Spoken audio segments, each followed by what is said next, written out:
I see, same thing I do.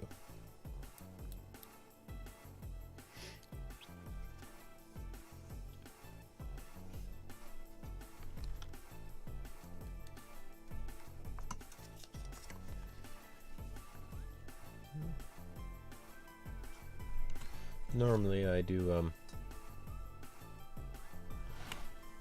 this kind of stuff before the stream, but I didn't do that, so I blame procrastination on this one, but I only have myself to blame.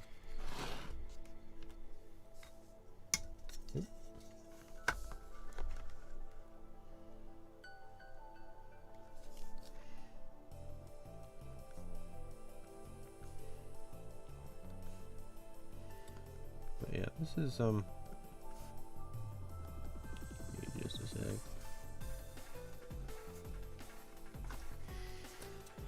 This is gonna be a painting of the sort. Oh yeah, I should fix that.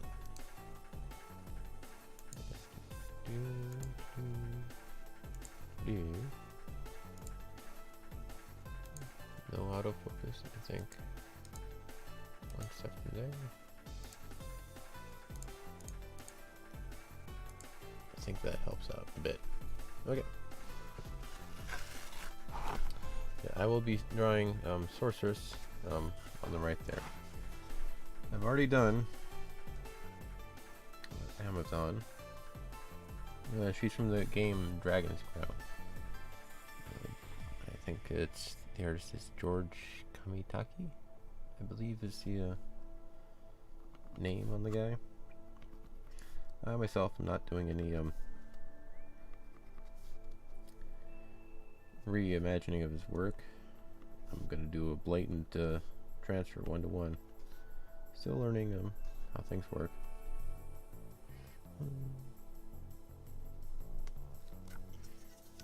Art-wise, anyway.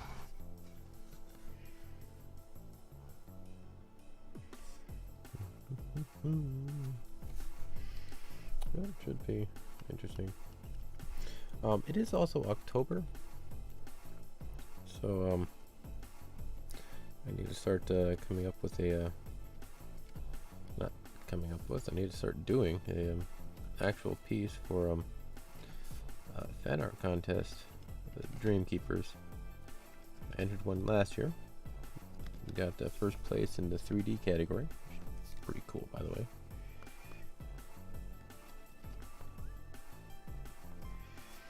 But this year, I want to try doing a painting, but I honestly have not thought any of it through. As you can tell by kind of this stream here, I do not plan very well, but that's alright. Not everything needs a plan. This would be a weird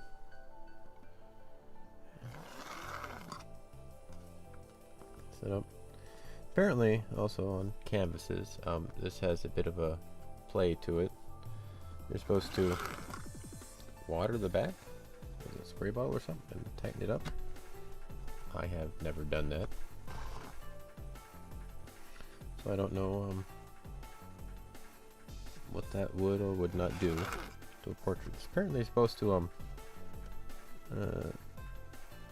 make it all taut and like tighten up the canvas, make it easier to work on or something. I think. I honestly don't know.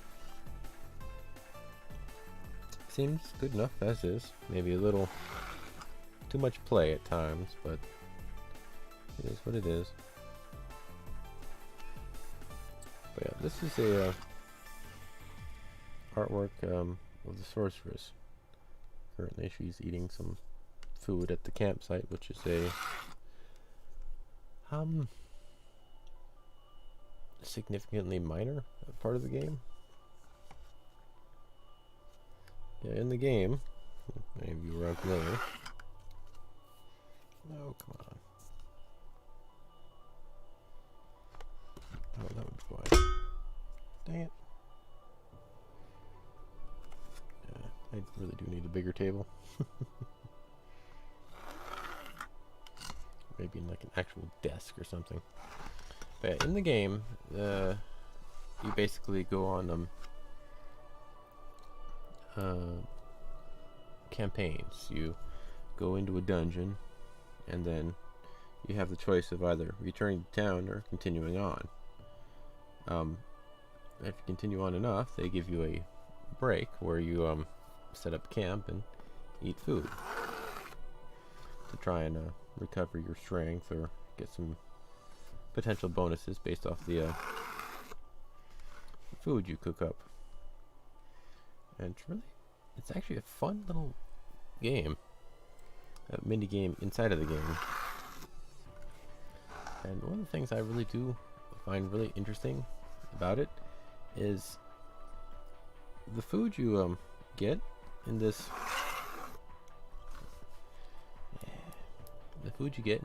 cooking little mini game. It's related to what you've killed along the way. If you fought the Kraken in the underground cavern area, then you start having octopus pop up in the list of that's not right.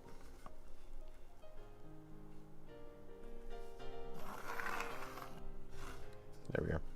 You start having the Kraken pop up in the cooking ingredients. If you've slayed a dragon, the dragon starts popping up like dragon's meat.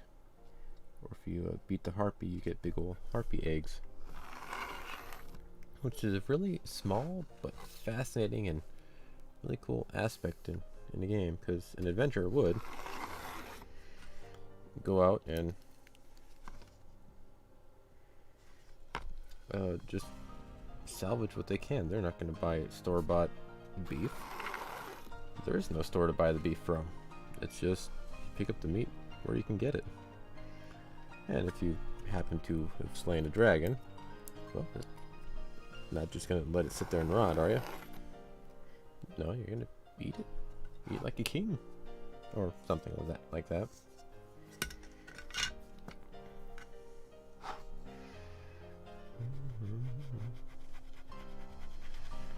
What I'm doing now is setting up the grid pattern.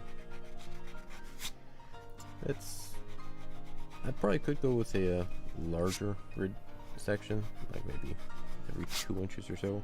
Boop, boop, boop, boop. But it's a odd numbered canvas. It's not quite uniform. Well, I guess it is technically a 3x4 of sorts.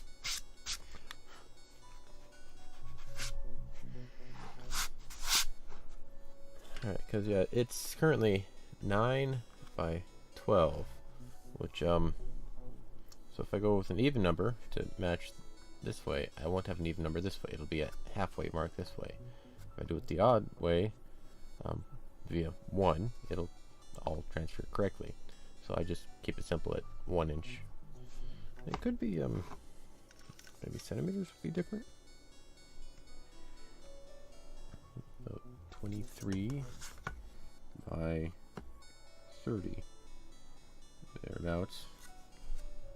That's even more problematic. 23 by 30. I don't know how to split that up. Like, no. I could.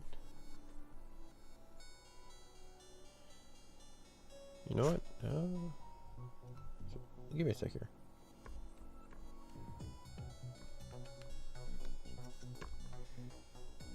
It's 9. I could split it up into 3. That wouldn't. Okay, it's a bit of a time for experimentation here for a sec. Okay, so I have the drawing printed out here, or the artwork printed out here, so I can transfer it over from here onto here. However, it's not the same size as you can. It's close, but lining it up here at this end, I've got this gap here as well as the white in the middle. So it's not a perfect matchup. So let's try experiment. Let's see. What do we got here for secondary? 20 and a half? Let's go with 20. Shave it off just a little.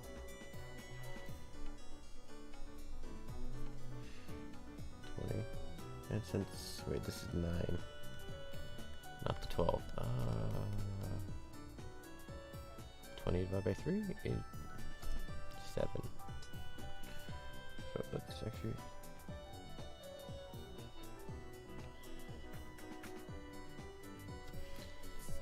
See, this is what I dislike about some of that. Okay, so this is the 12-inch side, which is.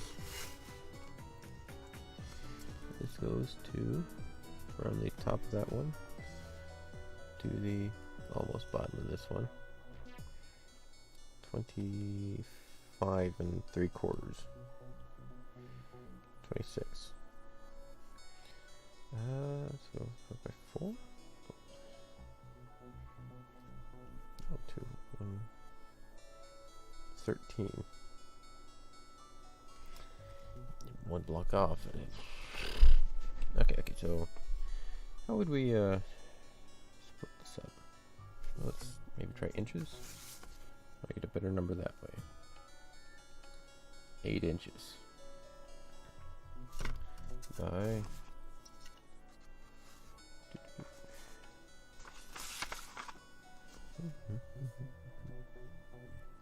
just about 10. Just about 10. I could split that one up.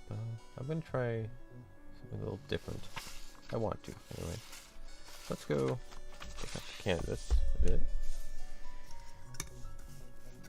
Let's go that. I'm just.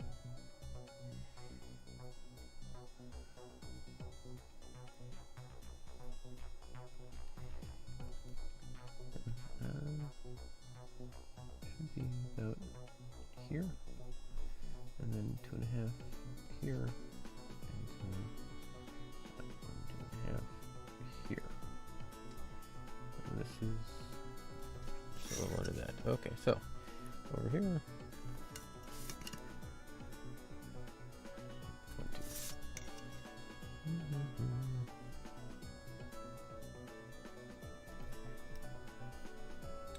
Could do that. 7.5. 5. 2.5. I'm gonna try my hand at going from a large grid here to a small grid on the canvas.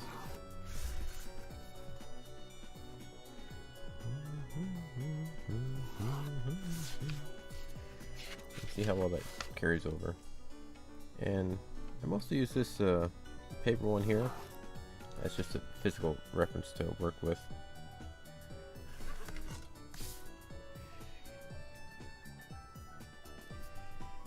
Not really a true copy to put over, because the color, you can tell at the bottom here, starts fading. My printer is not the best. It's not quite meant for what I'm doing with it.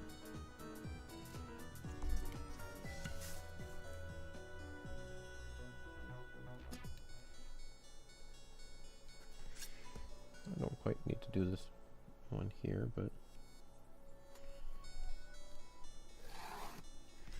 alright. So that is 1, 2, 3, 4. Technically it fits up there, but I can't even see it even that good. So 1, 2, 3, 4. Split into fourths. Then I'll split it up there. Okay. Now this one is down to 8. How do I turn 8 into 9?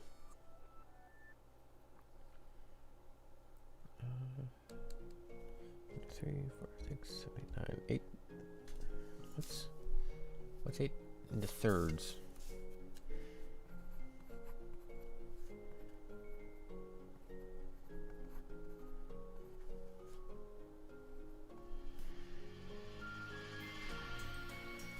Two and 2/3. All right, let's go with that. Because it is almost exactly 8 inches here. Goes 2. And here's a half. 3/4.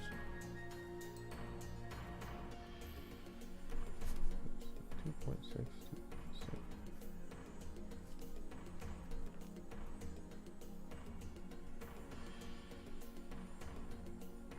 5/2.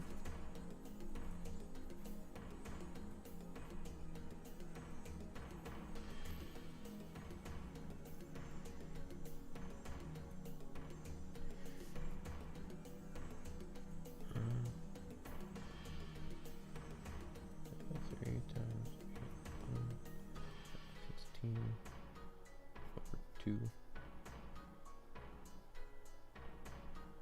Oh wait, not 16. 4. 12. I'm bad at mental math. Right? Well, I haven't done anything yet, man. It's just, this is a printed paper, as you can tell from here. But yeah. Currently I'm setting up the grid pattern.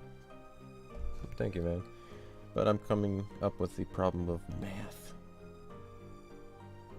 Okay. Let's pull that one down.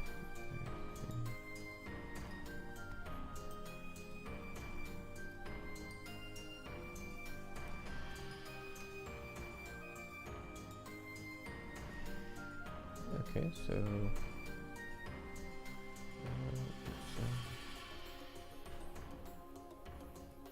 Five to 15. Okay.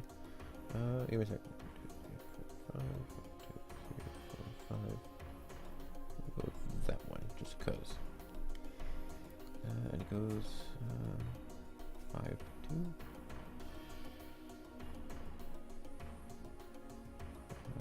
2, 3, 4, 5. Bit. Because I don't know how that works. What?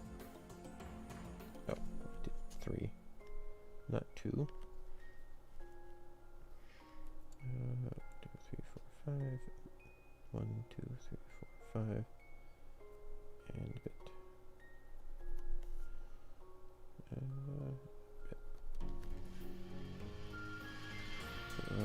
5, 4, 2, half, 3. Give me 1 sec. Focusing on here a bit. 2, half, 3, 5, 1/4, and 2. I'm also experimenting with playing it a bit. Doesn't look right, but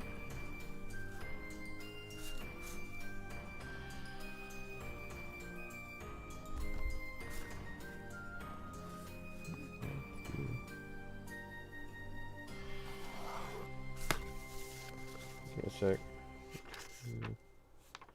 Alright, there we go. Image looks good. Yes, it does. It's a very well done image work.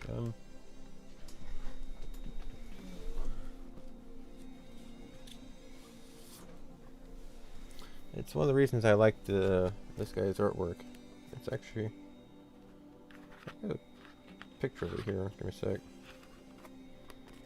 Oh, where is it? Oh, it's around here somewhere. There it is. I have the art book, and it's one of the publicity artworks they use for it. It's a game from Dragon's Crown. The Amazon one I did a while back. She's a whole character, sprites and everything. But yeah, I did the Amazon, which I think is alphabetical. Yeah, here we are. This was the one I did previously. I transferred this over to a canvas and painted that. Now I'm doing the Sorceress and trying out this one here. Right there. Yeah, it looks like this for the logo. It's a pretty fun little game. It's currently for the PS3 and 4 with cross compatibility with the 2 versions or some such. It's a fun little game. Anyway, this is currently a camping scene. You can set up camp and like start cooking meals. Alright, so I've got...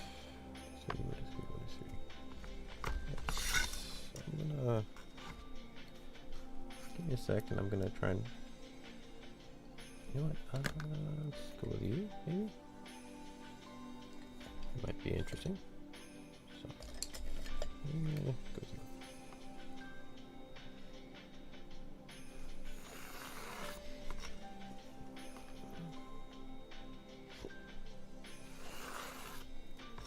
Yeah, I like this guy's artwork. This guy's style. It's very striking. You can see it. You can pick it out of a crowd from very far away. And this is 1, 2, 3, 4. Half and then half again.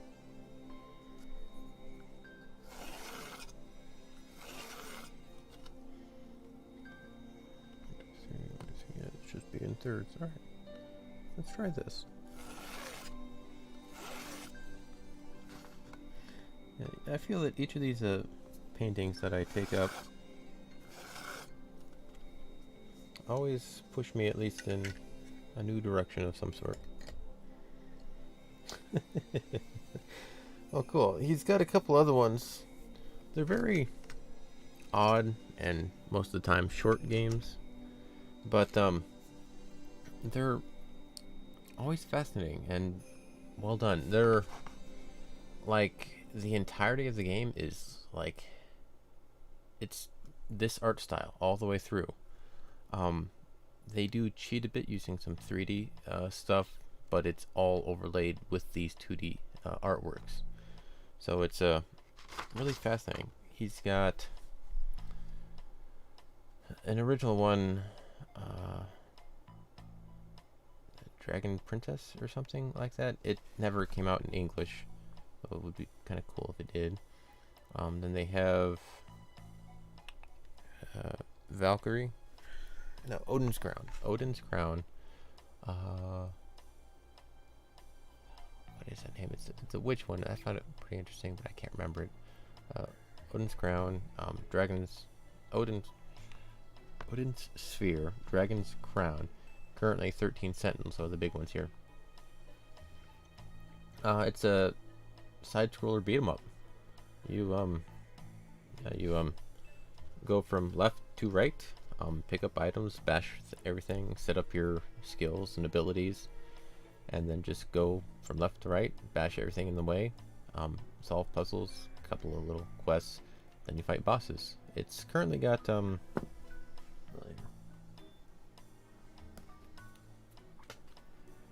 this is the official artwork. I pre-ordered the game and got this, and I love this book. I don't look at it too much, but it's I know exactly what's in it. But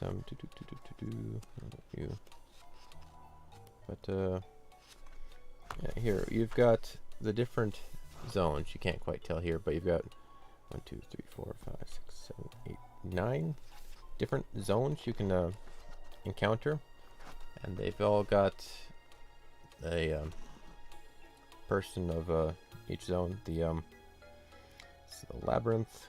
This is the Wizard's Tower. This is the keep. The Road to the Undead. I can't remember exactly where. The underground cavern. The demonic tower. This guy. Oh, this is the guy where you find the rabbit. But yeah, you just go through and beat it up. Every aspect of the game is in this art style. Got the goblins, the orcs, lizardmen, statue. Oh yeah, absolutely. I love the artwork. It's very well done. Oh yeah, there's the castle. That's where he's from. The Phantom Castle. Some of the animals: pit viper, frog, dragon, big old super beetle. That's a boss, by the way. The dragon here. Can't quite see it in the crease, but minotaur, harpy, things like that. And it's a fun little game. You can play it online too. But I never was able to. I would have been playing it at the time with satellite internet, which doesn't quite translate to a beat 'em up.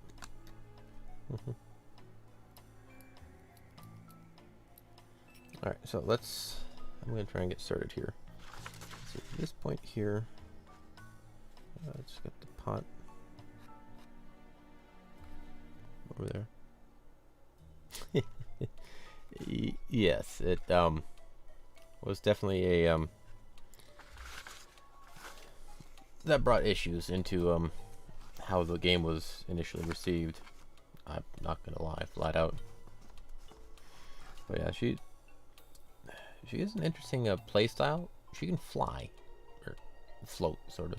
She jumps in the air and then just like hovers left and right, and slowly falls to back to the ground. But you can like shoot stuff with her magic staff, like just zap things while flying, floating over everything.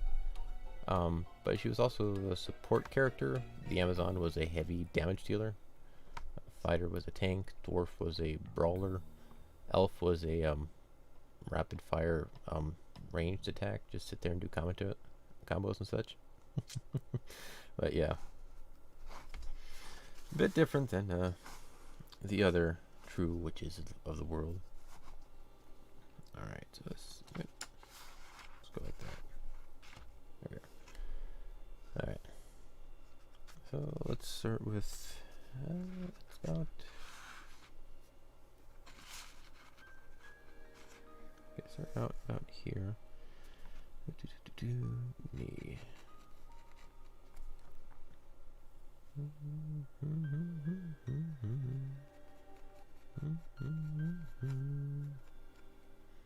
Yeah, it's a the best witch. Yeah. Yeah, this sorceress doesn't even have a name. None of these characters have a name. Their name is literally fighter, Amazon, sorcerer, elf, dwarf. Those are their names. That they don't have any of that. So even in the base category, you're already ahead.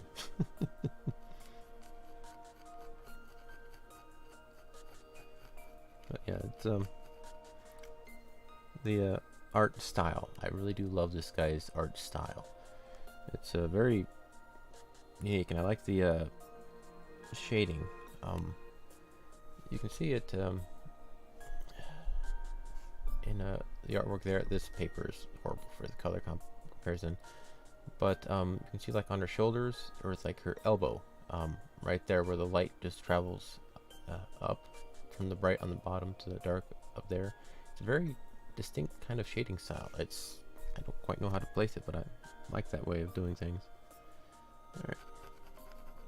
And of course the characters are unique, I guess, for the most part. So I'm already stumped. I've drawn one line. Okay, so there's a line here, which is this main line here. I've got this line here, which is this main line here. And I'm trying to...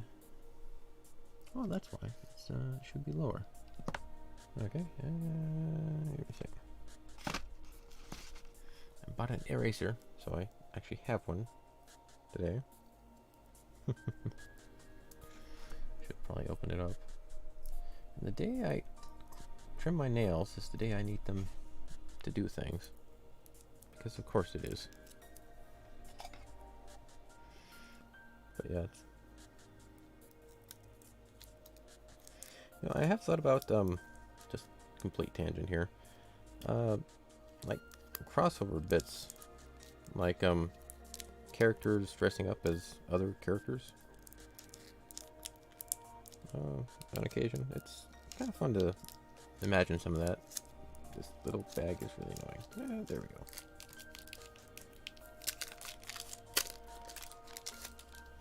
There we go, I guess. But so it's like witches and sorcerers and such, like swapping jobs for a day or something. Now, swapping jobs with Beatrice would be absolute hell, to be honest. I could not be the game master for those games. I cannot think that far ahead.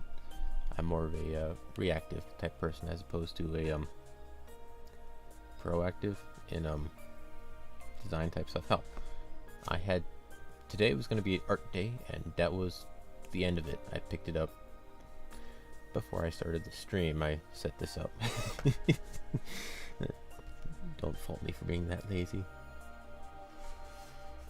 Okay, it does look like this is actually where the bowl is, so I'm gonna...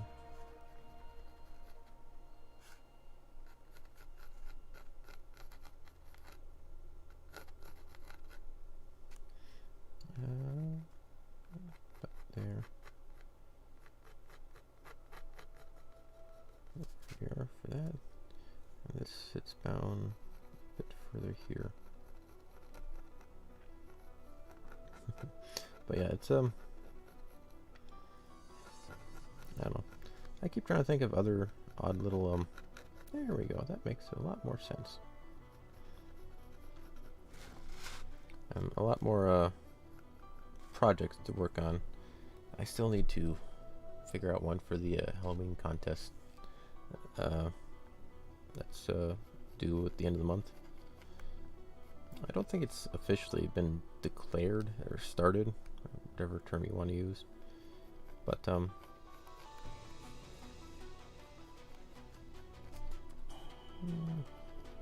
it's slightly higher, and so it's there. Thereabouts.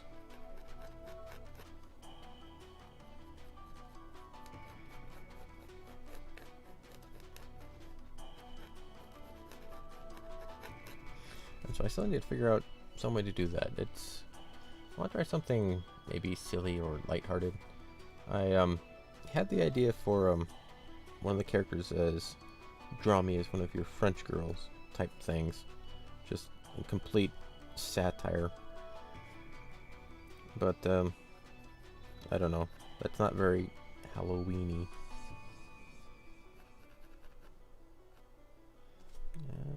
Oh yeah, that should be right up there. And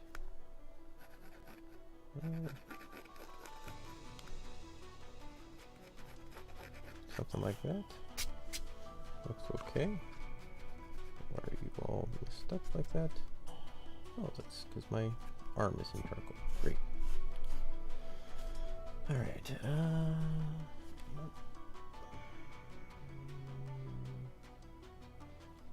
I can do that. Give me a sec.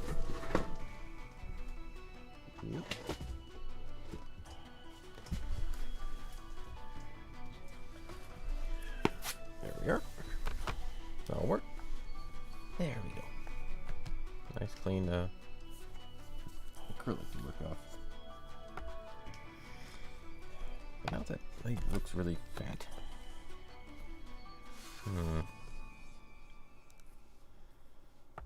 I think, no, that should be right about here.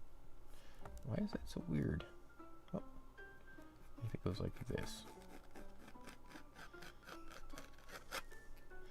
That looks closer. That looks closer. I'm still having issue getting exact sizes down. I keep getting things misshapen. I'm trying to work on that. Alright, so there, and right about let's go with that one. I have no real plan or for any of this. I'm just drawing it as it is, best I can anyway. There to here. It's not all the way down. It should be about here, I think. But yeah, this this character, actually there was not a controversy, but I guess it could be.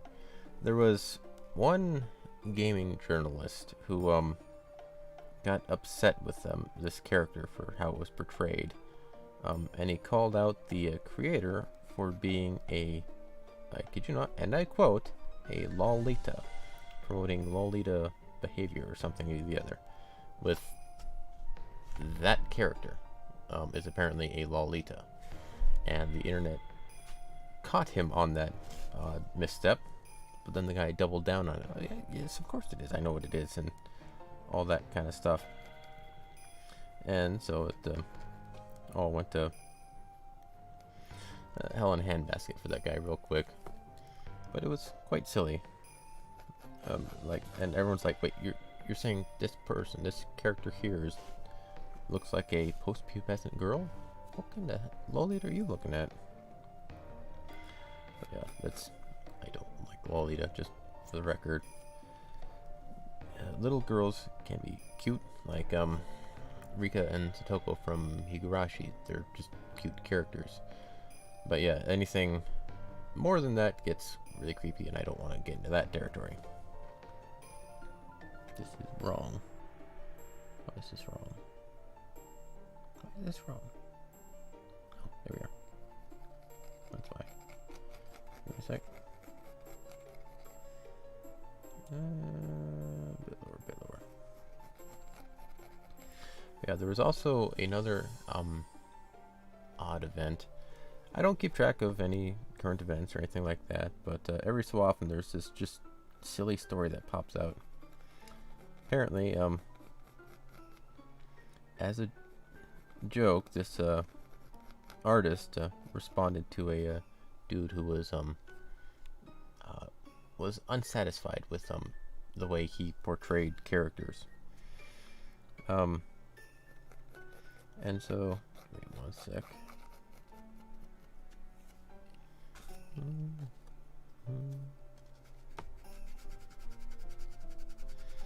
And they complained about sexualizing women or something of that nature, something really big, and complaining about just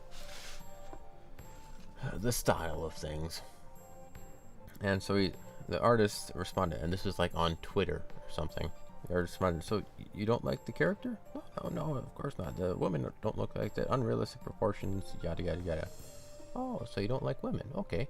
And so the guy sent him, this journalist or reporter or whoever the hell he was, a picture of 3 really buff dwarves.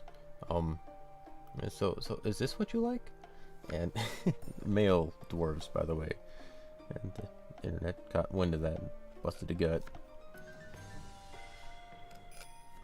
It was all in jest, and well, on the artist's part, it was all in jest, and he was being just silly. But it's a little aspect of yeah, it was a joke. You look up, you can look up the picture online. It's whatever this guy's name is. George Kamitani. Tani, not Tommy. But yeah, the dude's name is right here. Nope. I can't fit it in there. But George Kamitani is the dude's name. It was very silly, and he was just having fun with it. But this guy also does a lot of odd designs for he has a lot of weird plans. Currently there was a oh hell, I've got there's a new game that came out that he designed and was recently released for the English market called 13 Sentinels. He did 0 advertising whatsoever for that game, and the Japanese and with that, without any like advertisement at all, the game has still succeeded, because the Japanese are really fascinated and really like the gameplay of it somehow. And he does a lot of weird, interesting things like that just because he feels like it.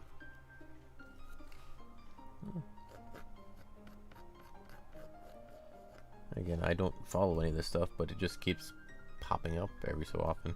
It's really hard to avoid internet drama when you're browsing.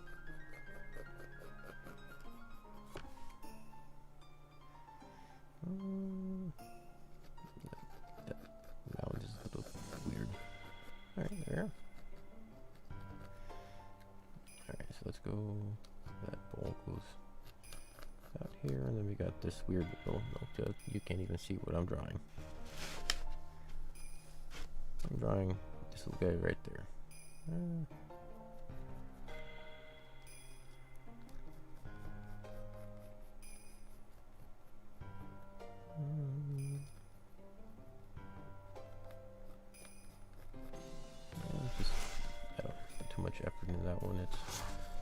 a background scene that people are not really going to pay attention to. And that is another thing, especially about the artwork. I'm gonna pop this down here so you can see some of this stuff. I find kind of fascinating as an artist, creating a piece for like this food off to the side. The meat here, the rice here, and this bottle of probably wine or some such. Not many people even recognize it's there. Oh yeah, they've got food stuff off to the side, and that's about the extent of what they look at. And this is still off. Let's go here. Oh, there we are. You are about there.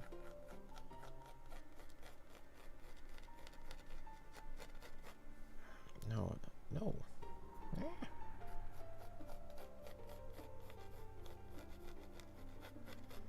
And so it's really fascinating having to put that in there and having to keep track of that personally. And how much effort and attention to detail I'm willing to put into it for the artwork. This is still weird. Why are you not right?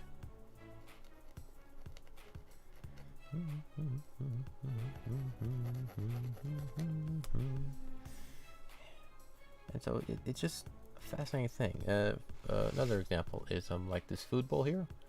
It's full of soup or whatever the hell it is. I don't even really know.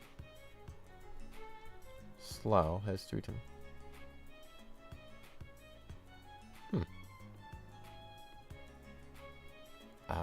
not at all. Yeah, if you got any like native English questions, feel free to ask me. But I would pronounce that slough, like S-L-O-W, type of. Though it could be, I guess, sloth. It's a weird one. That's not really a word you would use every day. It's more of a literary type word. Other than potentially I'm thinking of slog. Slough. They're making me double think myself. 3 different meanings. Yeah, I think just slog, but I think slough is similar. Just like kind of the daily grind type of thing would be the meaning, and it's American English is very, very lazy. It doesn't really get very technical. It just is, and how you can just honestly make up most anything you want, and you would still manage to mostly figure out what you're saying. Yeah, that's a very odd, more of a literary, vocabularic type of word.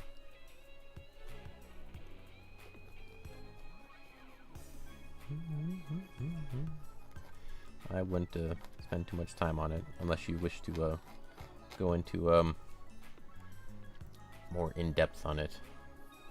On that subject, what kind of are you doing like for English? Are you pursuing it for any particular reason, or like any end goal, rather, I guess is one way to put it? Being able to be fluent in it, or use it so you can fully read Ubineko or something. Slough, bog, slough, despair, slough.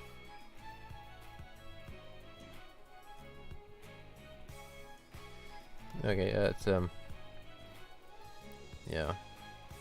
I was thinking also sloth was one of my early ones. Sloth, to shed skin, is like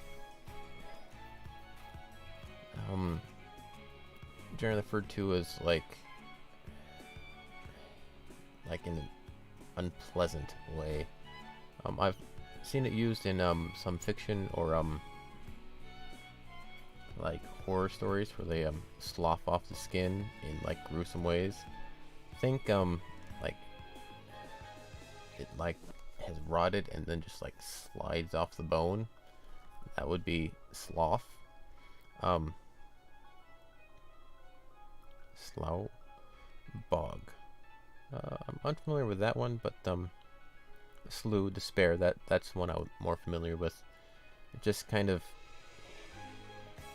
slew through, just bad mood, kind of going through and pushing through, and just having to like wade through emotional or physical stuff. Kind of a bit of a word. That's my understanding of it. I haven't practiced any English other than my native speaking. So, and that's not one I've encountered very often, if at all. Type of that. Where are you finding these kind of words anyway? You've got like an English flashcard dictionary or something? Probably Anki or something, huh? Alright, so give me a sec.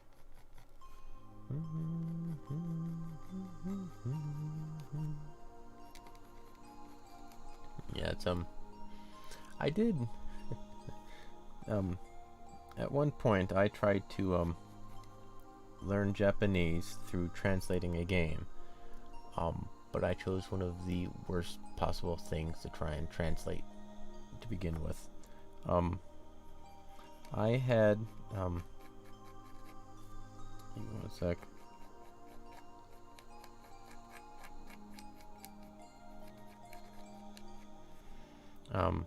I had I've been I was a fan of the Fate series for a while, until Fate Go or whatever. Fair enough.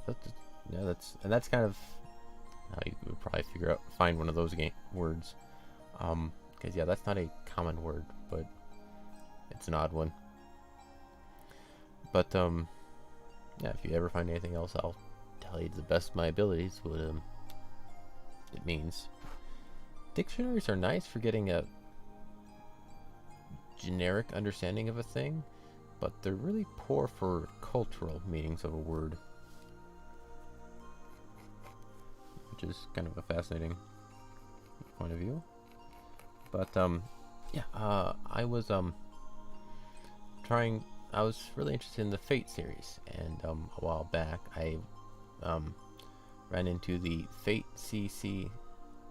Fate Extra was the game, and it was a odd little story. It was translated in English, and I found it really interesting. And then they had a sequel, and I wanted to play that, but it was Japanese only. And there had been multiple translation attempts, but all of the teams and whatnot fell apart, and they stopped working on it. And so that shouldn't be there. That should be about here. So you are a little bit too.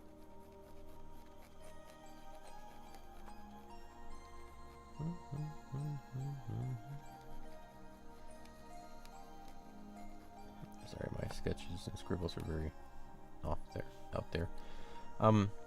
But they had a sequel in the works, Fate Extra CCC.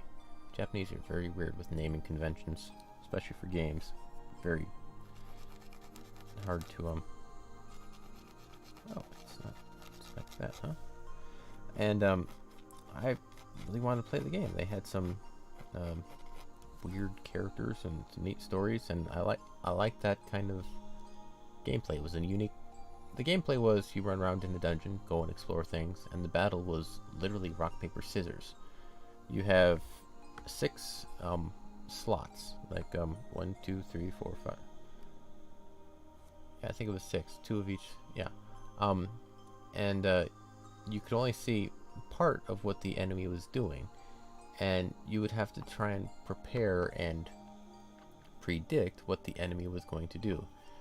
You had to do it all in one go. You had to go rock, paper, scissors, rock, paper, and then the enemy would have their out, and then you'd go and match it all up, and whoever won the most would go. It was a neat concept, as opposed to a singular rock, paper, scissors.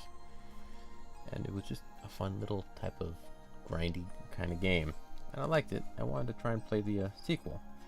which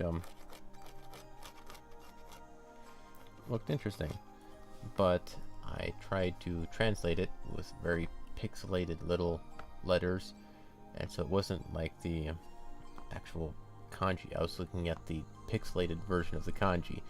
So me not knowing kanji effectively, trying to sit there and squint and figure out what the hell this little bitty pixel over here, was that a little dash up and down, or was that little dash, was that a box? It's very complicated language as well. And so I'm sitting there and I fumbled my way through some of the tutorial. I got my way there. Okay, cool. I got it. I then looked up some of the translating things, and apparently it's like millions of words long, and it's all like adult rank 4 like knowledge of Japanese, and it's like, yeah, I'm not gonna be able to do this because literally for every single line of text in that game, I couldn't copy paste it into the Google Translate because it was in the game. I had to sit there and transcribe what I thought that kanji was into something, hope that made sense, but yeah, I chose a really, really poor game to try and translate on my own. Yeah, currently there's a single group that's trying to translate it, and they've got a team together, and they've been working on it for years. Quite literally, it's been years that they've been translating the whole thing, and they're still working on it. That's the game I tried to translate myself. It's a bad idea. I would not recommend.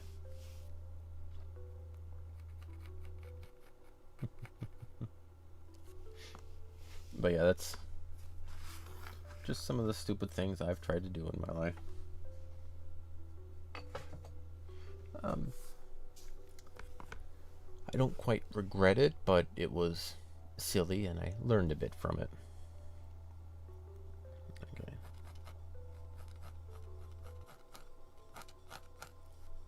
It goes about here, I guess.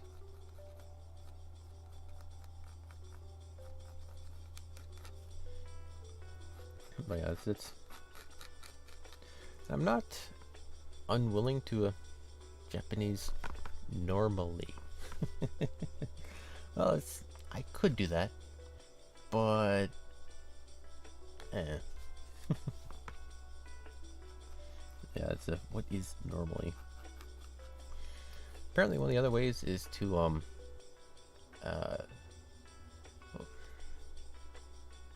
don't know. It's Japanese is a weird, strange language. It's in some essences, it's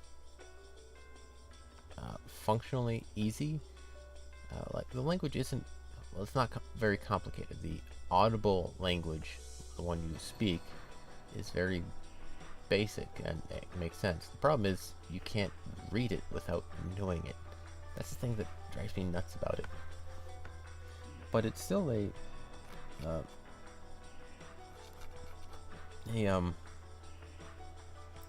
functionally interesting idea, because I do see that with words bit. Like for instance, all this chat that we're going through. You said just learn Japanese normally. I'm not pronouncing the letters. I'm just seeing the word just. I'm seeing the word learn. I'm seeing the word Japanese. Hello, hello. Welcome, Sorceress.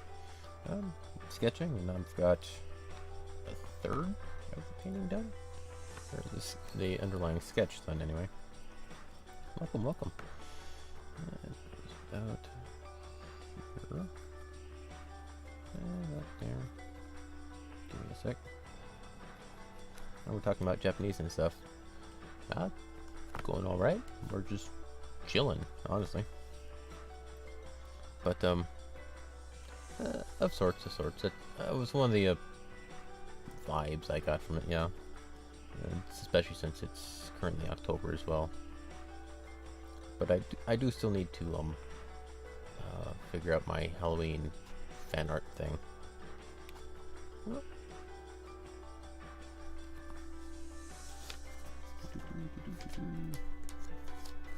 Sticky note.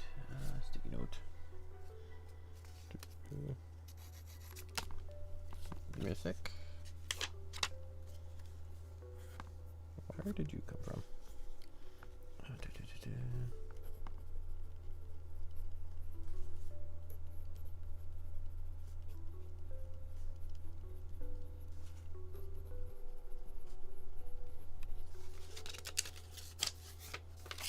That might be an interesting concept to go with.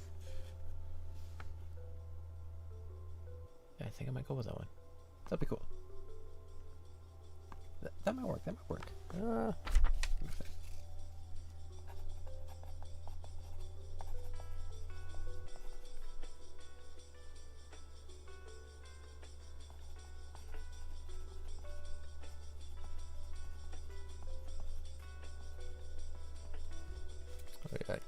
I got a concept for it now. I'll let you know when I have it a little bit more fleshed out, but I've got a concept for the Halloween fan art, and I think you might like it, Beatrice. October is a boobs month. Okay.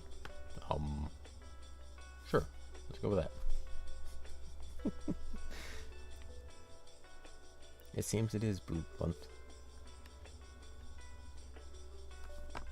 I can't really comment on that, really. I'd get in trouble. Yeah,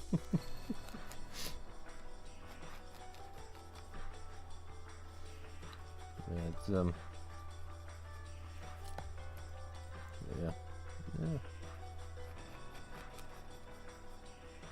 Give me just a sec here. Like that. Let's see. There we go. Like that. And then the pot. The pot goes line here. A bit higher. And here. All the way across. Doesn't have to be perfect. And there. And here. There it is. Close enough. Don't need to worry about that too much. But yeah, it's yeah, it's for. There is also one thing I've been wanting to try and like work on. Apparently, there's a thing called Inktober, which is where you draw a picture or something. Generally, I believe in pen, every day for the month of October, which is a neat concept. But apparently, there's a lot of drama going with it at the moment. I'm not familiar with all of what it is, but apparently the guy who started Inktober is doing things weird and wrong, and people are pissed.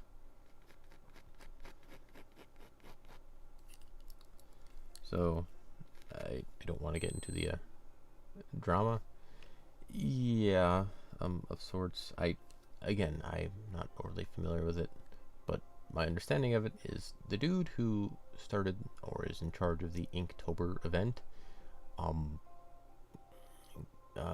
did something really just stupid of some sort. I don't really know specifically what it was, but people are upset with how he's handling something. And so some people are starting to try and boycott the Inktober thing. Same year I want to try and start it up, they cause issues.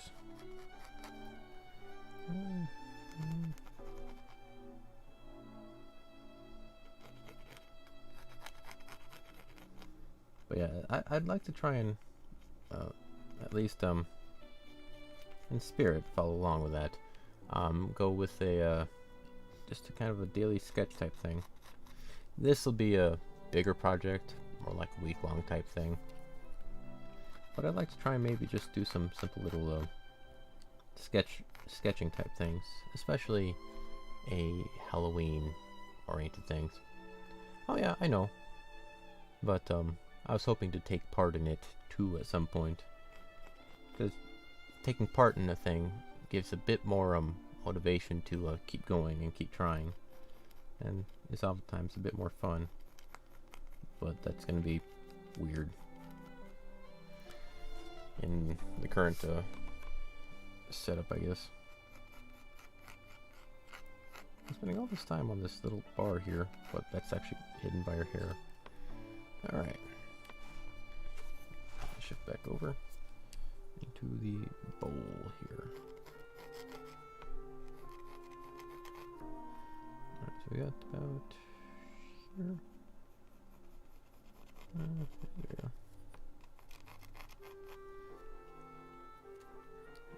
Nope. You further down and go like that. There we go. Well, in motivation, that's my personal problem. I am very devoid of motivation for most things. It's very hard for me to get motivated for most anything. Or if I do, it's very fleeting. I have problems with that.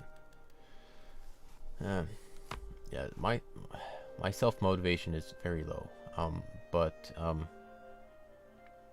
other people's reasons for doing things, I tend to be much more motivated on, because those people tend to be reliant upon my doing said task, whatever it happens to be. And so it's something I'm still trying to figure out myself, a way to get myself motivated for anything. I still do things. There's occasional things where it's I bring myself, hey, I want to try this, and do it. Some of these artworks have been part of it, but even still, it's my personal hurdle to overcome. Alright, I'm gonna just leave this as a mound of food, because I'm not gonna focus too much on that here. Put in that chunk there. But yeah, so I do better in group projects, I guess is another way to put it. And so I was hoping to maybe take part in the group project for Inktober, just kind of a universal group thing.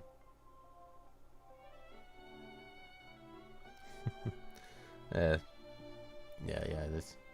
there's that too.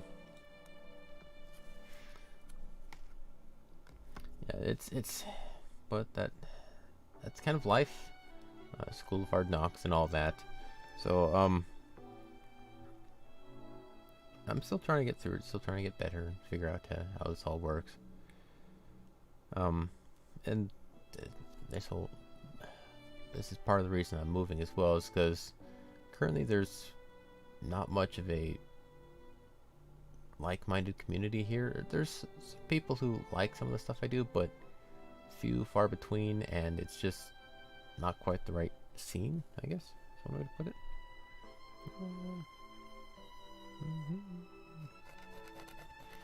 So I'm trying to improve on that. Go somewhere where it works for me.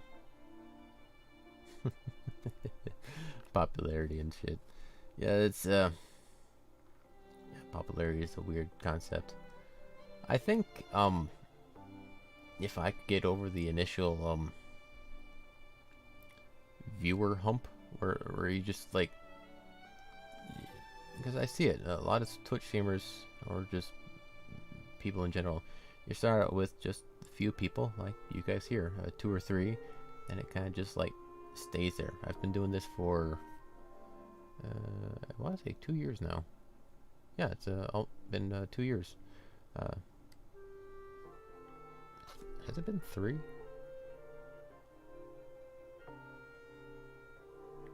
I think it's been 3 years I've been on this channel.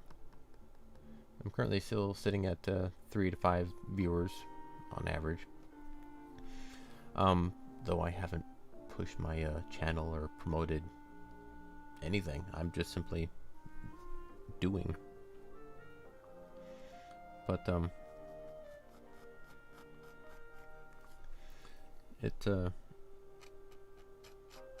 me 1 second here. It's I see that little stalling point. where in order to push through the that I don't know, I can't quite speak right now, but there's this weird little plateau. I guess that's the word, the plateau of where you're like just kind of initial viewership or popularity is one way to put it. Initial popularity is 0. You start at literally 0, and then you go and get seen, and people know who you are and all that kind of stuff. But then you have to get past the initial just people who find you. It's, I don't know. I tried initially to try and promote my stuff every day, but part of the problem with it was I didn't know who I was. I was just kind of trying to figure out anything that would work. And I was originally planning on doing, as most of you guys know, cosplay for dolls. And it was fascinating, and I found some viewers, but ended up not being the thing for me. And so I took a step back and started to figure out, who the hell am I? What is it that I actually want? And currently I'm working at visual novels and drawing and painting. And now that I've figured out a bit better who I am, I might try and promote myself and my channel again later on.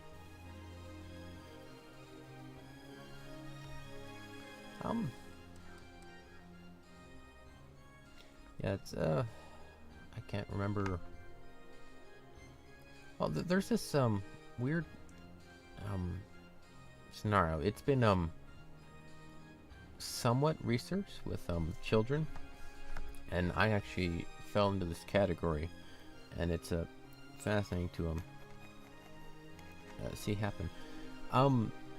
It happens with gifted students. It more so kids who are easily able to pick up things, or like are considered smart or whatnot at an early age, don't have any issue with schooling. That was kind of me. I picked up math and most of the classes very easily, and I never studied for like any test. I never studied. I just did the homework, picked it up, and then went to the test and got an A, and la-di-da, there we are. This is not to brag, but to set up things. As such, I never personally learned to push myself to try and struggle with things, which later on down the road caused problems, as in I never learned how to learn. I just figured it out and went. And so when I had to do things that weren't in a textbook or weren't straight up given to me or shown the way through, I struggled hard because I didn't get it. I didn't know what to do to figure out how to get it, and so I started crashing hard with any of those new endeavors. When I didn't get it, I kind of couldn't get it. And so it's apparently a phenomenon that on the flip side, the students who did struggle, who didn't get it easily at first, they had to struggle and study and work their asses off to get to where they were. And when they did that, they were able to kind of like a slow start, and once they were able to pick up and figure out how to learn, that could carry them through, and they could keep going, keep pushing, keep going. That wasn't me, but that was some of the other students. And it's fascinating. Those kids, some of my high school students that I know of that were in that bracket are doing actually pretty good, doing all right. And then there's me. Still just kind of figuring out what the hell I'm doing. Yeah, and it was a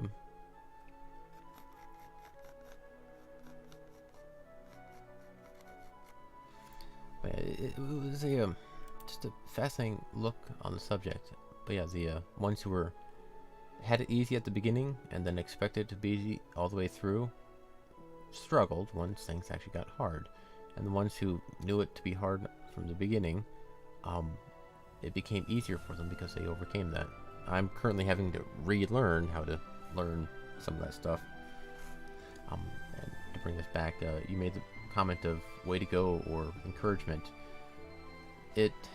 One of the aspects of being smart is you're expected to be smart because you are smart.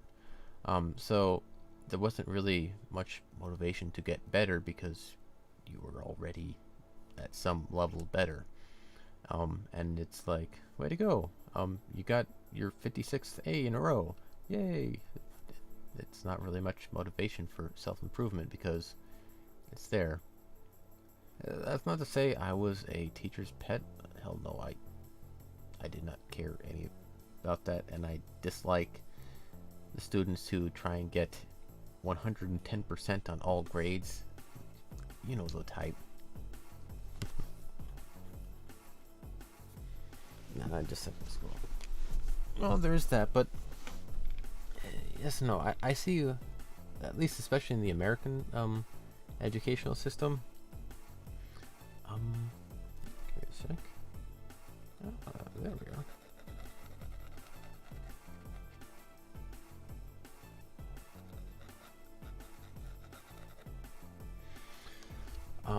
In the American education system, it's horribly flawed, and kids pick up on that. Kids have picked up on how asinine and pointless most of the schooling is, and which I picked up on later in the high school slow classes, and that the slow classes are problematic. Again, speaking from an American standpoint, we'll get into this issue. The American education system gets more money based off how many slow class students there are. So if a student is doing poorly, they put them in the slow class, and the more kids they can put in there, the more funding they get to help those slow kids improve. However, it gives the opposite effect of the schools trying to promote the slow kids, more slow kids, because they get more money for that. And so they don't try to get them out of it because then they would lose money. So when students are put in slow classes, they tend to stay there and are ignored. There are quite literally students who are graduating high school who do not know how to read. I am not shitting you. Graduate, diploma and everything, but they can't read at all. It's an issue. And yes, really, I shit you not, that is literally how things do. There are even some schools who one of the other aspects is to measure how well a school does so that they can get the proper amount of funding. One of the metrics is how many students graduate. The more students graduating, therefore that school is doing better, so it gives them an incentive to keep graduating students. Leads to the effect of schools giving graduation to students who don't actually deserve it so that they can get more money for it. Yeah. Therefore, schools become a kid comes in, D for all their grades. You should be getting an F, but a D is enough to get you to pass, to graduate, and therefore, here's your diploma, get out, give us our paycheck, next kid. Etc. Currently, our school here is kind of a small one, and the only high school for the town. We have one high school in town, and it's not that bad. It's small enough that a lot of the teachers do care, but elements of that are falling into place. Some of the more metro areas and the higher density populations really don't give a shit, and they have too many students, not enough teachers. They need more funding, so they just let things go. That's another one. Schools get funding for school repair, right? if the school isn't functioning, isn't in full working order, then something needs to be done about that, and they need the funding to fix the school, right? Well, some schools take that a hell of a lot step further, and my school personally did this, where they purposely don't repair aspects of the school to then get funding to help repair the school that they then spend on other things like salaries.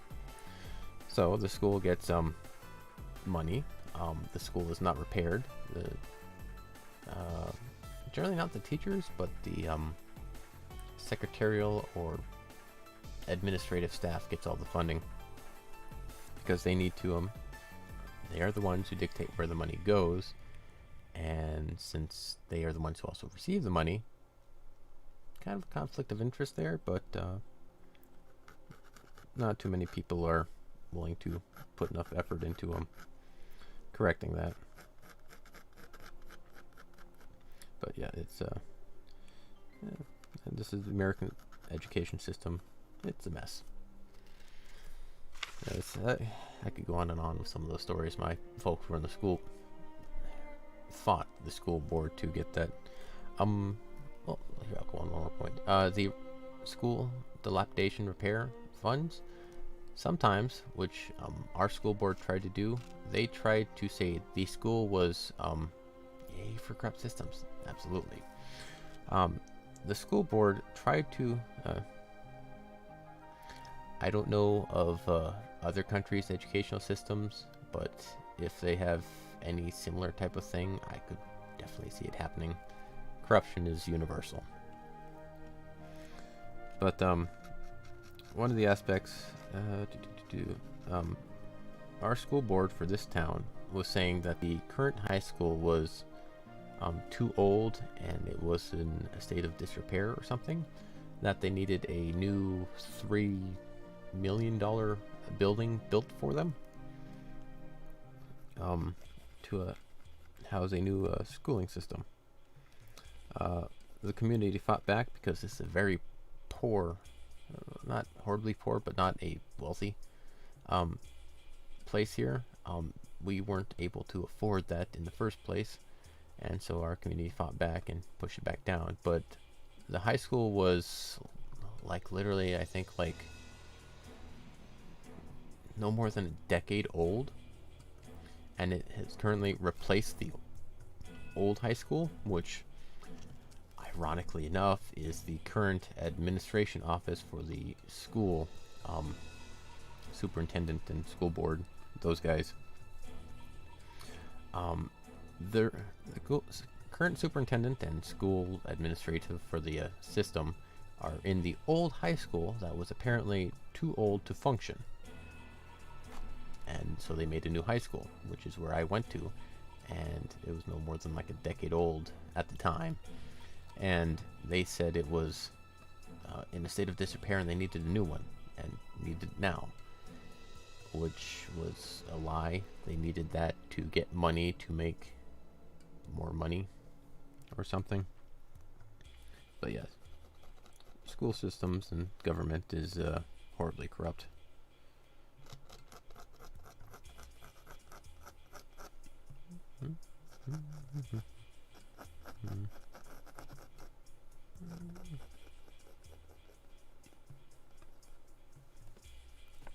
Alright, so about here and there, bit more down, out to the shoulder, right about here.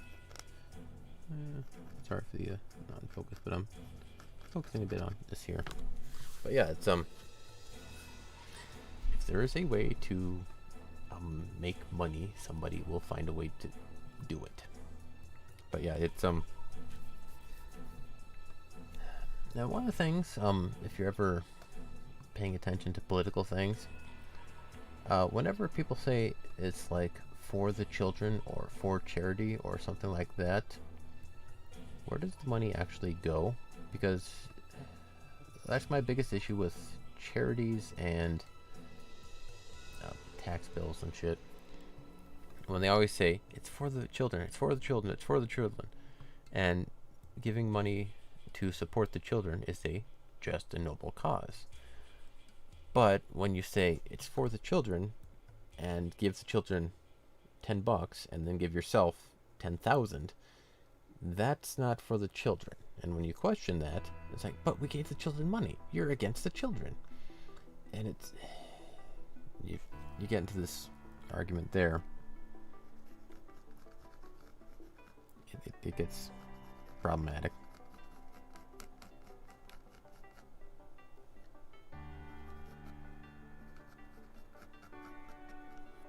But it's and the same thing can be happening with charity.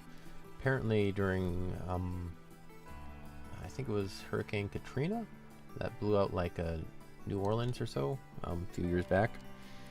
A lot of people donated money to the Red Cross so that they would. That's wrong.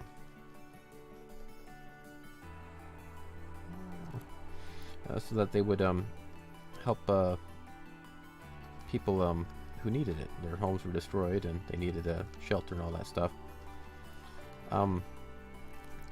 But it turns out that most of the executives and the administrators took all that money, or a significant portion of it, bought new couches, bought TVs, bought like cars for all the people working at the Red Cross, which went against everything that was for that charity. Yeah. And yeah, it's just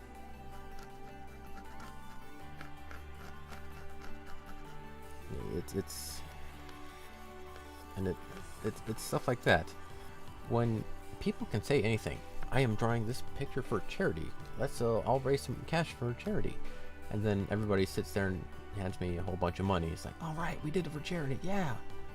And then nobody checks if I actually gave any of that money to charity. I just accepted the money and then act like it's all well and good, and nobody's none the wiser, because that charity at the time is currently making millions of dollars, and it's hard to check who's doing whatever, and nobody actually goes to the effort of checking it.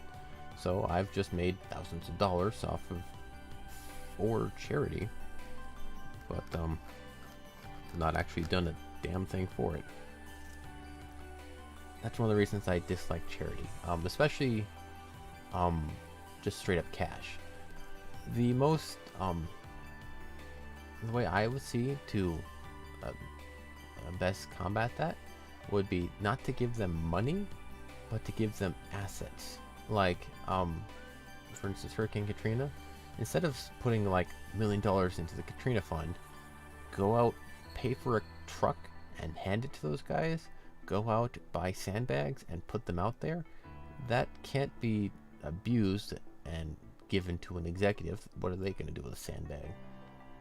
But go out and physically help the people or the things that really need help, and that way it's straight and to the people and tasks and such that need it,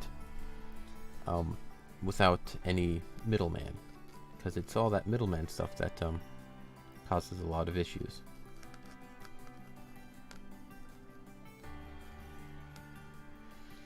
And that's just kind of one of the ways I go about life. I'm not against giving a friend a couple of bucks to help buy like a lunch or something like that, though I've never quite really been asked for that, maybe like once or twice. I find it much more valuable to give them help. Like they need to move. Well, here's $100. Go buy a U-Haul or whatever. There you go. I helped out, right? Not really. But if I were to go there and not pay him a dime, but go and actually physically help him load all his stuff into said U-Haul, that I think would be much more valuable than that $100. And that would be much more helpful as well. It's depending on the situation, but that's kind of the way I see it. Instead of just, because money is a liquidated form, it can be taken and used by anybody, but physical helps, physical helps. Physical tasks, things that you can't take back. Those are some things you can't buy with money, and things you can't trade out and steal. And so that's how I like trying to help people. That's how I try and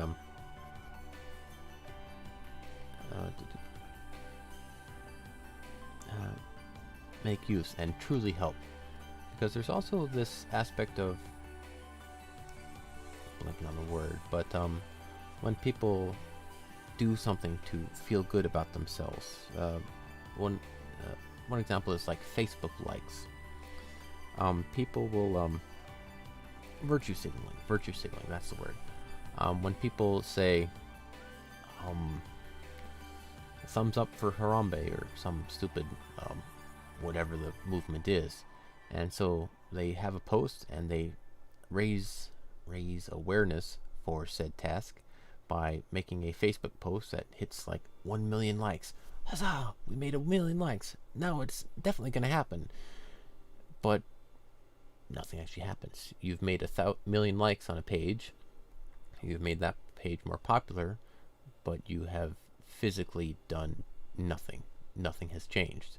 Everyone now thinks that the movement has progressed or done more, but all you've done is kind of just patted each other on the back while doing jack shit and expecting the world to change because of it.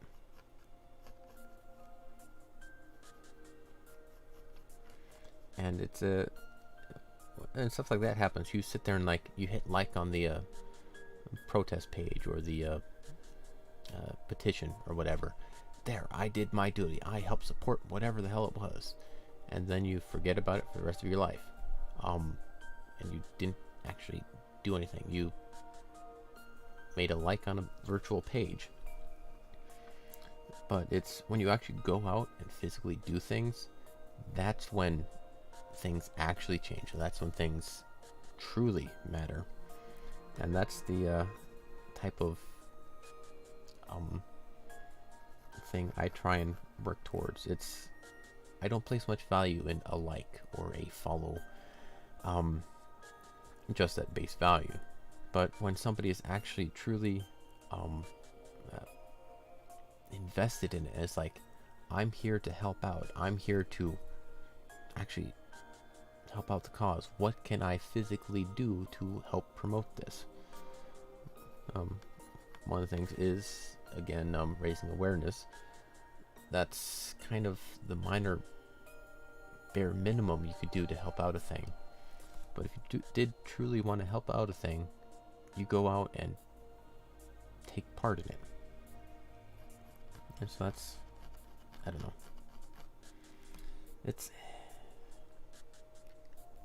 I don't know. But yeah, that's kind of my view on a lot of those natures. That's why whenever anyone says, we raise whatever for charity, I don't really care. Or Humble Bundle is another example, I guess. They raise a lot of money for charity and such, and you can even change the amounts of how much of your money goes to a charity or the developers or what have you.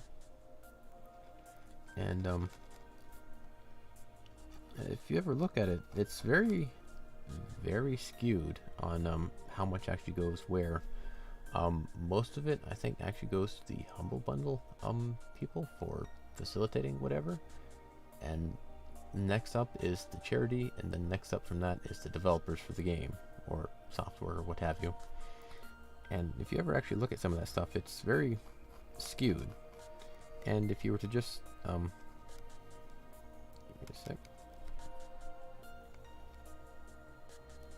Yeah, it's very skewed, and where the hell is this going?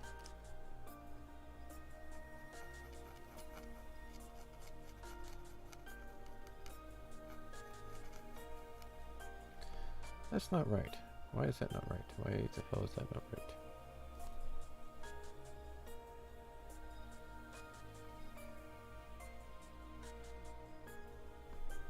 something's up.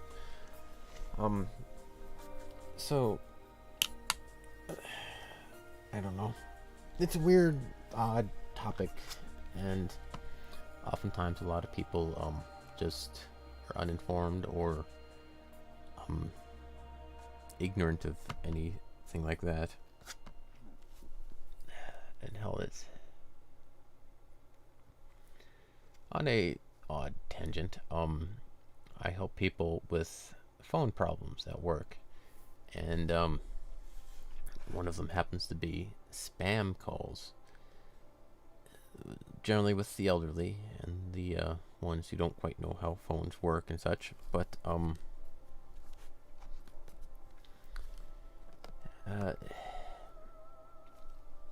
they don't quite understand spam, and they just blindly accept it, and it's just really frustrating seeing just.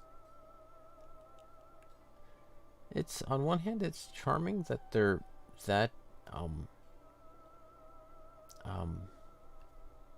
gullible, I guess is the word. They're that willing to trust anybody, but then they just blindly and fully accept spam for what it is. Well, this guy said he knew my grandson, and he was gonna cause problems, and he needed to pay the loan, so I afforded him the money. No, that's a spam call. They don't know you. Well, this guy called me Terry and said I had a package. I don't remember ordering any package. I clicked the link to... No, you're not Terry. You didn't order any package. Don't look at the spam mail. And it's just... Well, I've gotten these, like, hundreds of messages from the IRS. It says I need to pay my bill, otherwise they'll get rid of my tax code. No, that's completely bullshit. Don't believe their lies. And it's just... Those people. Those people with large amounts of money. And, something is very wrong here. I think it needs to shift over some.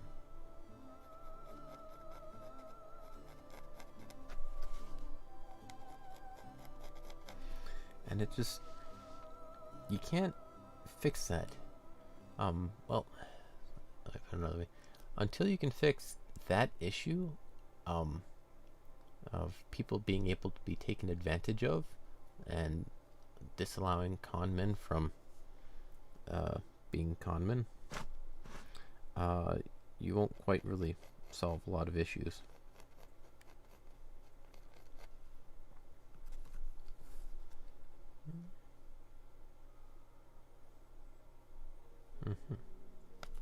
That would be the issue. No, at least part of it.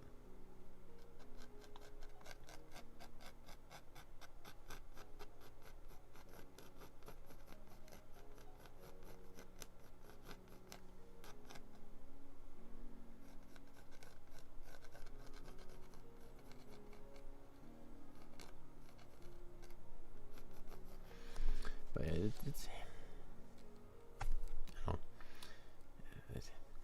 and it's just that kind of stuff where, for the reason why I don't really ever take part in big old grand overarching movements or whatever, because it doesn't matter. What I find very give me a second. It's a shit show. Yeah, it really is. Give me a sec. I gotta turn that on. And it's one of the reasons why I value so much more the physical presence and the small grouping helping aspect.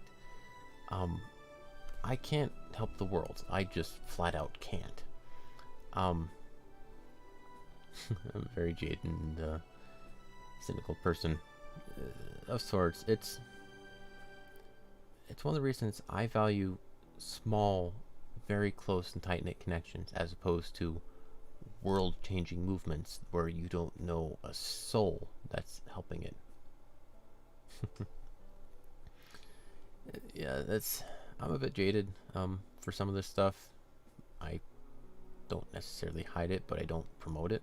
It just kind of is, type of thing.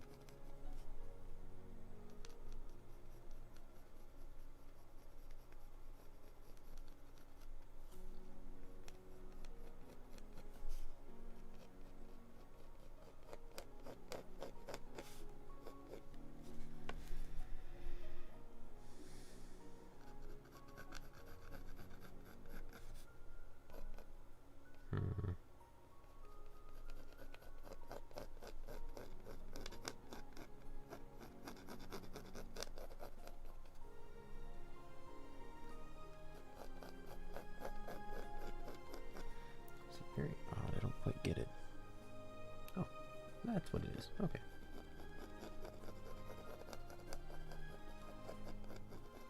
Maybe.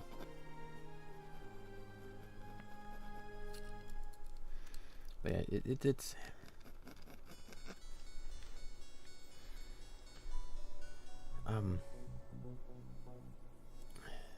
there's guy Charles Barkley. Really odd tangent, I know, but my dad told me this story. Where Charles Barkley tried to please everybody. He tried to make both sides of the issue happy. He tried to appeal to everybody he could. But he hit a point where he realized he couldn't, and trying to make everybody happy, he just was not physically able to. He tried to be on this side and then tried to be on this side too, but they were conflicting viewpoints or some such. I can't remember any of the details, just the overall general theme. And he apparently went to an interview or something and said he tried, but he couldn't do that, so he's not going to. And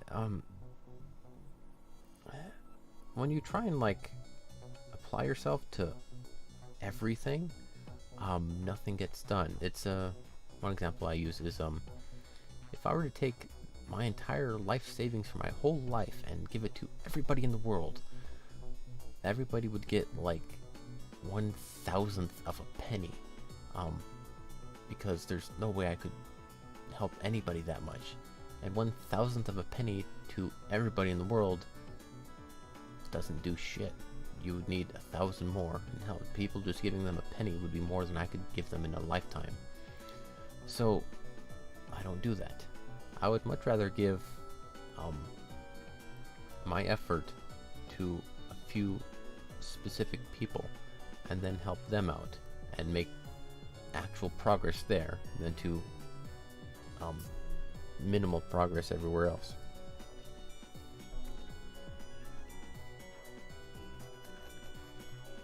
And it's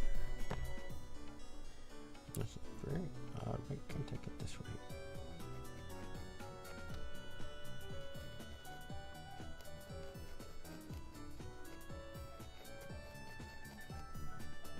That goes there, and that goes here. This should be the line there, but give me a sec. Just a tiny bit. There we are.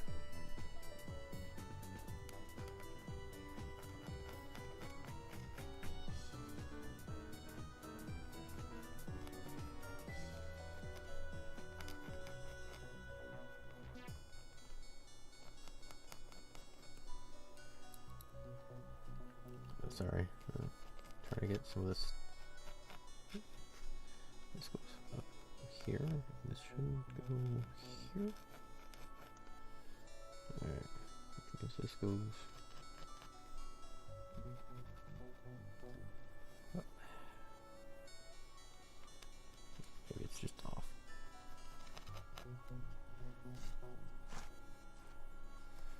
Wait, what? Give me a sec, I'm getting... Where are you?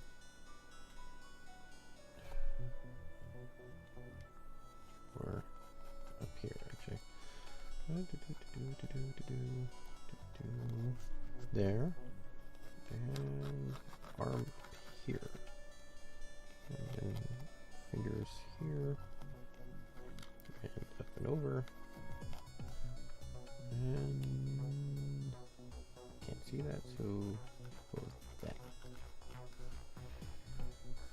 Alright, so that goes over, across, shoulder here, and then here. It's not there. It's... Why is this so off? Ah. Yeah, it is tough. Yeah. You see, one of my problems is, I use the grid system to try and get things accurate, try and get things right. But, I have a line right here. You can kind of see a bit of it up here, maybe. And this is the line right here. This line should be this line here. And right about here, I've got just a fraction of the arm here and most of it over here. Over here, I've got it about even 50-50 split. And if I were to shove this over to match the line over here, it'd be very, very thin and tiny arm, which doesn't work. So this aspect seems to be out of place, or something is up. I can't quite place it. And since this one goes right about here, and the line is right here, this is just a minuscule amount of space on the arm, but I've increasing the size here, and it's driving me nuts. Why is it the wrong size? Because if I get this to where it like technically should be, like right about here, I would have to shift everything else over. But doing so, this starts looking wrong, and so then I'd have to sit there and shift everything else. It's just because this seems about right. Maybe the arm just is that small and I'm overthinking things.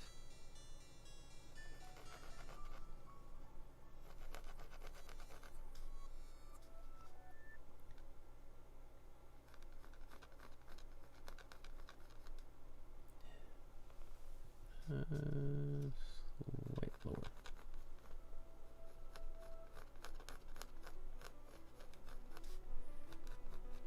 And it's all that stuff that kind of get me crazy. Now we've got a very, very small arm here. Why? It shouldn't be that small. Maybe this one has to... What? Erase your time. Let's erase this. Test my abilities.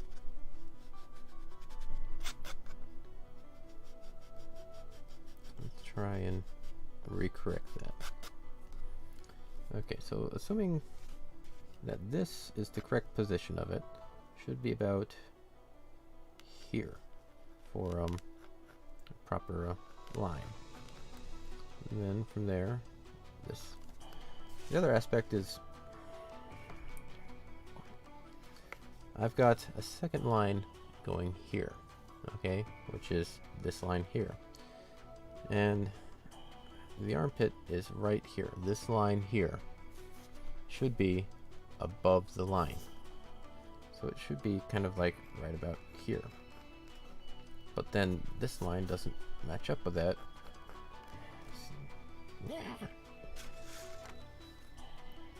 Because if I force this to start matching that, everything else gets out of whack. I can't place Y.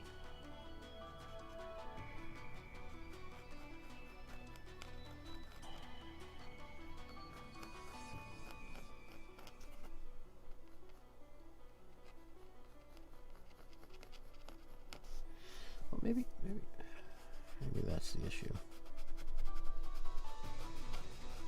I can see part of it's odd. Maybe it's like, yeah, it's... But you can kind of see what I'm talking about, right? Something is off. I can tell it's off, but I can't tell what. That's the one aspect I really would like to improve upon myself. Being able to say, oh, that part there is wrong, and I needed to do this, or some such.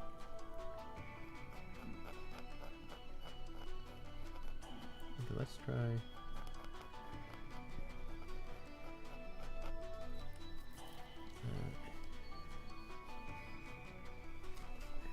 Oh. Maybe there, that might be it.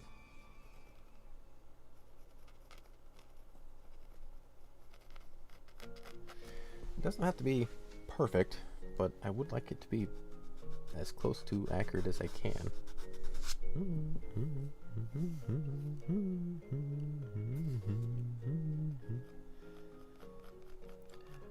Alright, there we are. And that's wrong. Maybe. Because now looking at this aspect, getting this back into proper shape, I've got a square here. Okay, this is the square. The line is, so it's easier. right there. Okay, that's the line I've got. Okay, right here is what I'm working towards. And so I've got this square here, right there. There we are. The neck, I currently have it up to about here, but I need a face that goes to about down to here. I've got the neck way the hell too far up. So I need to pull that back down, but where? Maybe the shoulder here? But that's about right for where the fork should be. Oh, no, the shoulder should be down a little bit further.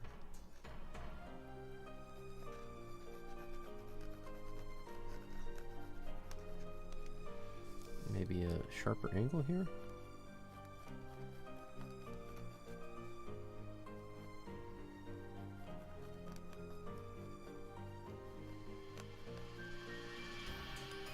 Maybe that's it right there, but that's still...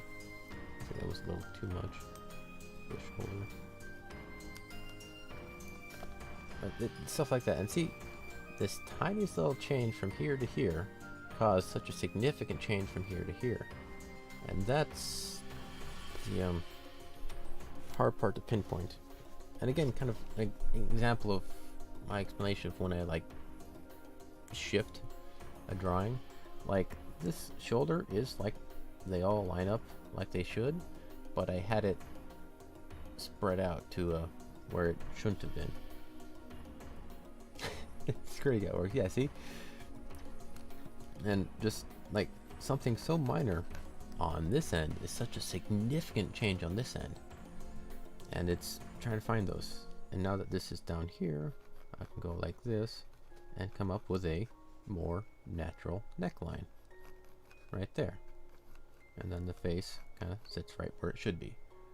And see, it's like noticing all that shit. That's really hard to do.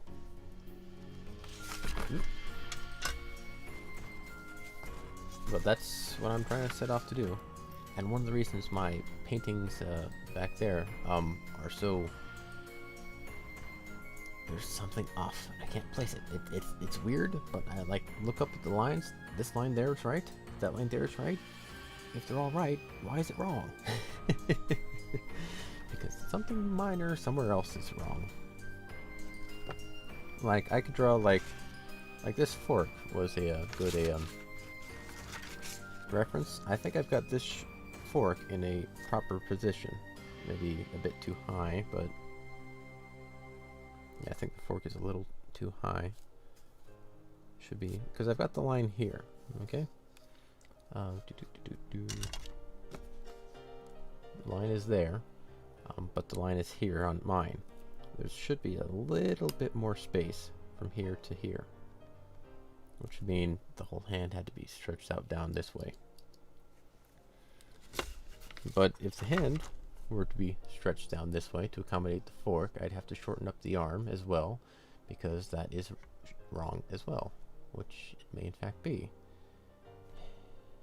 Nah.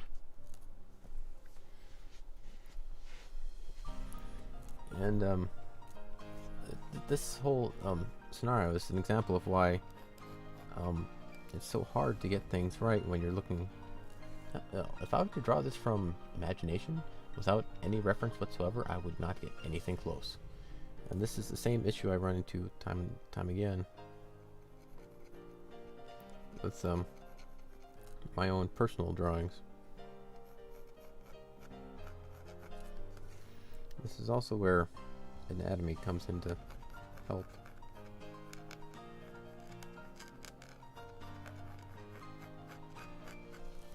Knowledge of what the body should look like and how the body functions, and what muscles and what bone groups and what everything go where makes such a huge difference in how you understand it. Because one of the other aspects is, especially for this stage, what I'm doing, especially with the grid, I'm drawing based off the line. Like this shoulder is a line. It's a line from here to here.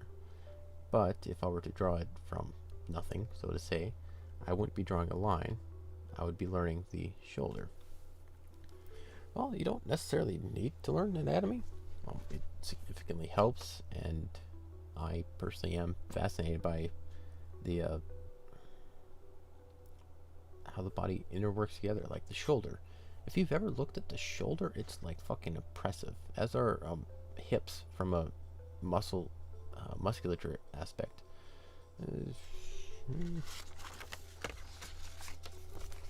Yeah, the shoulder is the deltoid, which is three muscles like that. Oh, you can't see it on the screen.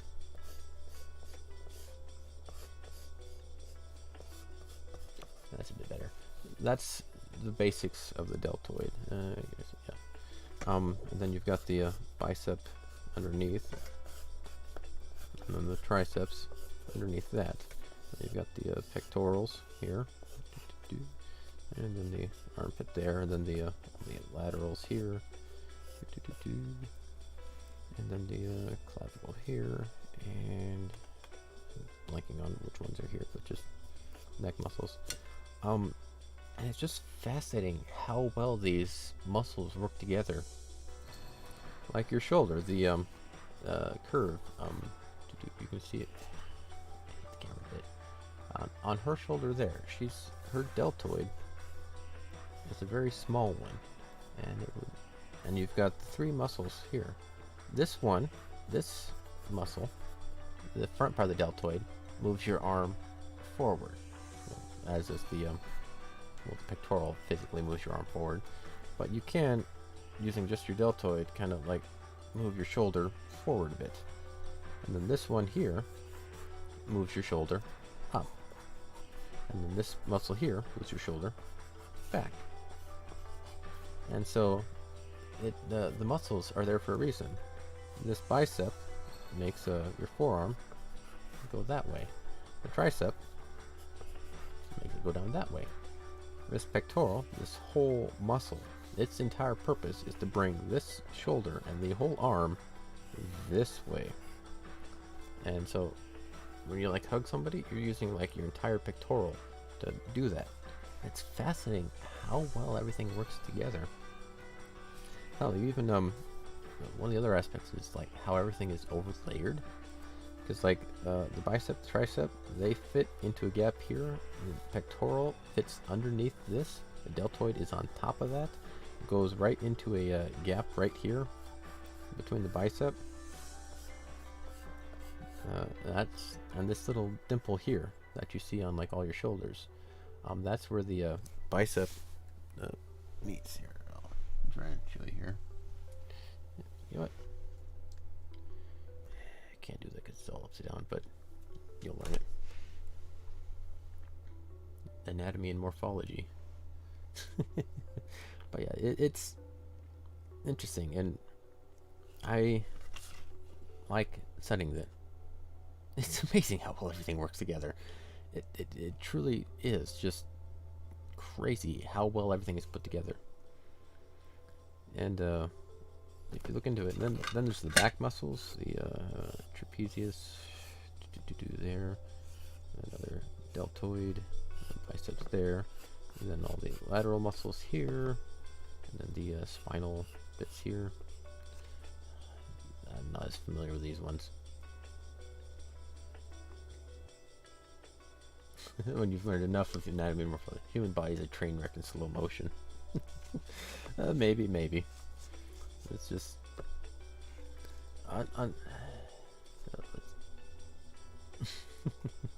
let's start looking into like the organs and stuff. That's when it gets like really bizarre. Apparently, I learned this not overly long ago. There's like it was my manager told me he had some surgery. Apparently, there's a point in your body where like everything is like attached to, like all the internal organs, like your stomach, your pancreas, like small intestines, large intestines, are all attached to like a single point in your body by like a membrane or something. And if you damage that, it messes some of the stuff up. But yeah, it really is fascinating to me. I like the flow and how it works. And then the hips. I learned a lot about musculature for the hips because of belly dance. And holy shit, do your hips do a hell of a lot of work.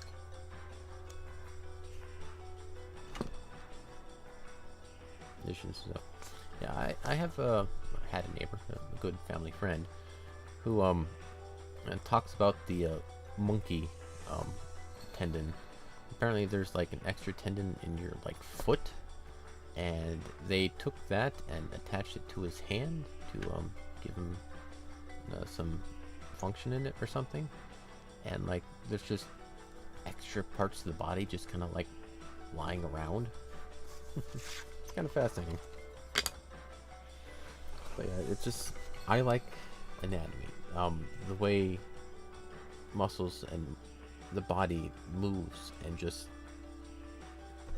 it's really cool. But then there are other artists who like are fascinated in environments, like Bob Ross, for example, or Picasso. I don't quite understand Picasso, but yeah, it's just, if you look into it, the human body is fucking bizarre. Just everything is weird. You've got the gallbladder, which some people don't quite understand. The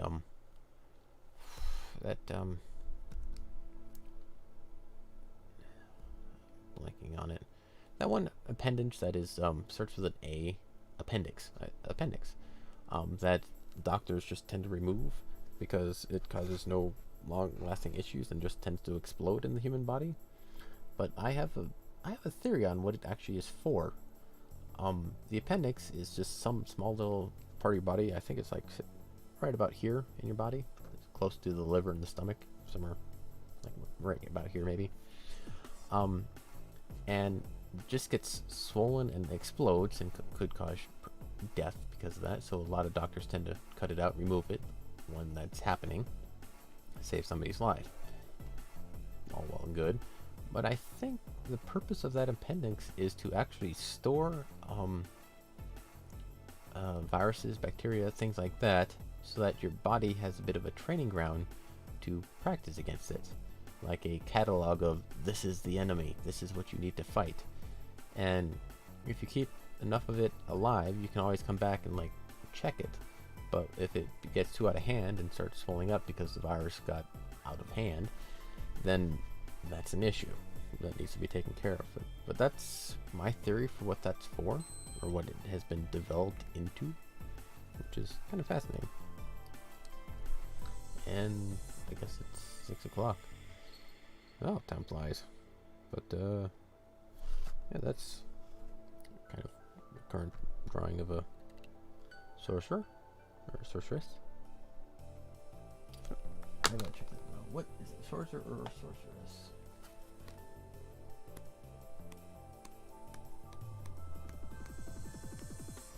Sorceress. It is sorceress. Oh yeah, so I guess that's it for today. I think I got decently far, about 2/3 of it done. Actually, most all of it is done. I've got the hair left, and then a hat for the upper bit, and then her face, of course. But yeah, that should be actually pretty decent. If we didn't go on too many tangents, I probably would have gotten at least the hair done, probably. But anyway, that'll be it for today. Thanks for stopping by and hanging out. It is. We'll see. I'll continue this tomorrow. I think I'll going good so far. Yeah, I think I might finish up the sketch on my own and then maybe start painting tomorrow. We'll figure it out. Anyway, I do have a fan art thing I want to try and consider too. I'll sketch maybe something. I guess I'm doing art ideas today and stuff. Anyway, see ya. Other painting? Which one? Sailor Moon? This